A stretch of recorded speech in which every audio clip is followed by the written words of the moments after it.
Petit 3, fonction équivalente. Une fonction f est équivalente à une fonction g si au voisinage de a il existe une écriture de cette forme, où h est une fonction qui tend vers 1 quand x tend vers a. Si évidemment la fonction g ne s'annule pas, cela revient à dire que le quotient f sur g est de limite 1 en a, puisque le quotient f sur g est égal à la fonction h.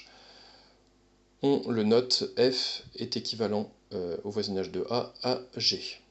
On peut montrer facilement que f est équivalent à g est équivalent à dire que g est équivalent à f. Ainsi, on préférera souvent dire que f et g sont équivalentes au voisinage de a, plutôt que de dire que l'une est équivalente à l'autre. On dira tout simplement que les deux fonctions sont équivalentes.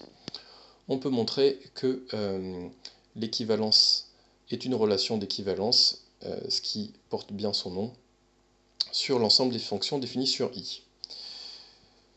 Chacune des trois assertions, donc f est un grand taux de 0, ou f est un petit taux de 0, ou f est équivalente à 0 au voisinage de a, signifie quoi?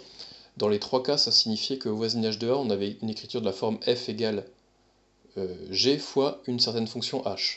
H, elle était soit bornée dans le cas du grand taux, soit elle tendait vers 0 dans le cas d'un petit taux, soit elle tendait vers 1 dans le cas d'une équivalence. En tout cas, on a systématiquement au voisinage de a une écriture de ce type. Ce qui joue le rôle de la fonction g, c'est la fonction constante égale à 0. Donc vous comprenez bien que cette égalité qui serait vraie au voisinage de a nous donnerait tout simplement que f de x est nul au voisinage de a. Donc chacune des trois assertions signifie que la fonction f est constante égale à 0 au voisinage de a. Le théorème suivant permet de bien comprendre ce que sont des fonctions équivalentes. F est équivalente à g est équivalent à dire que la différence f moins g est négligeable devant quoi? Devant l'une ou l'autre des fonctions, peu importe. F moins g est négligeable devant g ou f moins g est négligeable devant f. En tout cas, ça veut dire que la différence, c'est équivalent à dire que la différence des deux fonctions est négligeable devant l'une des deux fonctions. Donc ça, c'est un théorème important parce que ça explique bien ce que ça veut dire deux fonctions équivalentes. L'implication de la gauche vers la droite, on suppose que f et g sont deux fonctions équivalentes, ce qui veut dire que f s'écrit g fois h avec h qui tend vers 1. Si je fais la soustraction f moins g, ça veut dire que j'obtiens gh moins g, je factorise par g, je fais apparaître un facteur qui est la fonction h moins 1, or la fonction h tend vers 1, donc la fonction h moins 1 tend vers 0. Donc on a bien prouvé que la différence f moins g est négligeable devant g. La réciproque, je suppose cette fois que f moins g est négligeable devant g. Ça veut dire que je peux écrire f moins g sous la forme g fois h avec cette fois h qui tend vers 0. Je rajoute g et j'obtiens que f est égal à g plus gh. Je factorise par g. J'obtiens comme facteur un facteur égal à 1 plus h. H tend vers 0, donc 1 plus h tend vers 1 en a. Et donc on a bien prouvé que la fonction f est équivalente à la fonction g. Donc on a bien prouvé cette équivalence. Des exemples, un premier exemple d'application de ce théorème, soit f, la fonction polynomiale définie sur R par f de x égale sigma d'axi pour i variant de n jusqu'à m, avec, j'ai supposé que an était non nul et que am était non nul aussi. Alors, au voisinage de 0, on pourrait démontrer très facilement que tous les termes en x puissance i avec i strictement plus grand que n sont tous négligeables devant xn, donc sont tous négligeables devant an xn. Ça, c'est, je suis en train d'appliquer ce point-là. J'ai dit ils sont négligeables devant xn, donc ils sont négligeables devant an xn. J'ai le droit de dire ça grâce à ce point 4 de la proposition 1. Or, on a vu que la notion de négligeabilité était stable par combinaison linéaire. Donc si tous les xi qui sont là, avec i strictement plus grand que n, sont tous négligeables devant an xn, toute la somme pour i variant de n plus 1 jusqu'à m est négligeable devant an xn. Donc j'ai réussi à dire quoi? J'ai réussi à vous prouver que f de x vaut an xn plus une somme qui est négligeable devant an xn. Donc en application de ce théorème 1, j'ai prouvé rigoureusement que f de x était équivalente à ANXN au voisinage de 0.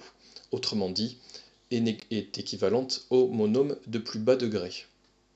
On peut démontrer de même qu'en plus l'infini ou en moins l'infini, f de x est équivalente cette fois au monôme de plus haut degré, AMXM. Donc c'est important ici que AN et AM soient non nuls. Vous voyez bien que pour pouvoir appliquer la proposition de la page 2, qu'on a vue dans la vidéo précédente, j'ai bien utilisé le fait que AN était non nul. C'est cette proposition-là, on utilise bien le fait que alpha soit non nul. Donc ça, c'est un premier exemple important, c'est l'exemple des fonctions polynomiales. Un deuxième exemple, déterminer un équivalent de x³ moins 1 au voisinage de 1. Donc la plupart du temps, on utilise souvent des équivalents au voisinage de 0, où on essaye souvent de s'y ramener. Là, il s'agit d'un équivalent au voisinage de 1, de x³ moins 1. Évidemment, x³ moins 1, je peux le réécrire x³ moins 1 au cube, ce qui me donne la possibilité de factoriser par x moins 1. Je sais qu'il me reste la somme des x puissance k pour k variant de 0 à 2. Évidemment, je n'ai pas marqué, normalement j'aurai un 1 puissance n moins 1 moins k, ici n valant 3, ce qui vaut x moins 1 facteur de 1 plus x carré. Ici, 1 plus x carré tend vers 3 en 1, c'est très facile de le voir. Du coup, si je divise par 3, je me suis ramené à une fonction qui tend vers 1. Donc évidemment, si je divise par 3, pour compenser, je suis obligé de multiplier également par 3. Donc ce quotient tend vers 1, donc on a prouvé rigoureusement que x³ moins 1 est équivalente à 3 fois x moins 1, au voisinage de 1. Théorème 2, si f est dérivable en a et si f' de a est non nul, alors f de x moins f de a est équivalente à f' de a fois x moins a. Donc comme f est dérivable en a, on a déjà l'égalité qu'on a vue tout à l'heure que j'ai appelée développement limité à l'ordre 1. Je peux retrancher pour isoler le terme en petit o de x moins a. J'ai que f de x moins f de a moins x moins f' de a est négligeable devant x moins a. Or f' de a est non nul. Donc on a vu que je pouvais, au lieu de dire petit o de x moins a, j'ai très bien le droit de dire petit o de x moins a fois f' de a. C'est encore la proposition de tout à l'heure avec mon alpha non nul ici. Donc que j'ai bien le droit d'appliquer, puisque ici ce qui joue le rôle de alpha, c'est mon f' de a. Donc j'ai bien prouvé quoi? J'ai bien prouvé que ici j'ai une différence de deux termes qui est négligeable devant l'un des deux termes. Donc ça veut dire, d'après le théorème 1 qu'on a vu juste avant, ça veut dire que ces deux termes sont équivalents. Donc j'ai bien prouvé que f de x moins f de a est équivalent à f' de a fois x moins a. Remarque 5, on peut utiliser ce théorème pour répondre à l'exercice précédent. En effet, dans l'exercice précédent, si je note f de x, le terme x³ moins 1, la fonction f est dérivable en 1, la dérivée c'est 3x carré, et donc la dérivée en 1, ça vaut bien 3. Donc j'obtiendrai bien que f de x moins f de 0, d'accord, donc f de x moins f de 1, pardon, f de 1 ça fait 0, donc je répète, ça serait, si je calcule, si j'utilise la formule qui est là, j'obtiens f de x moins f de 1, c'est-à-dire tout simplement f de x, c'est-à-dire tout simplement x³ moins 1, est équivalent à la dérivée, on a fait le calcul, ça vaut 3, facteur de x moins a, c'est-à-dire facteur de x moins 1. Donc effectivement, ce théorème 2 permet d'obtenir de manière très simple le théorème, le équivalent de l'exercice précédent. Attention, ce théorème est faux si f' de a est nul.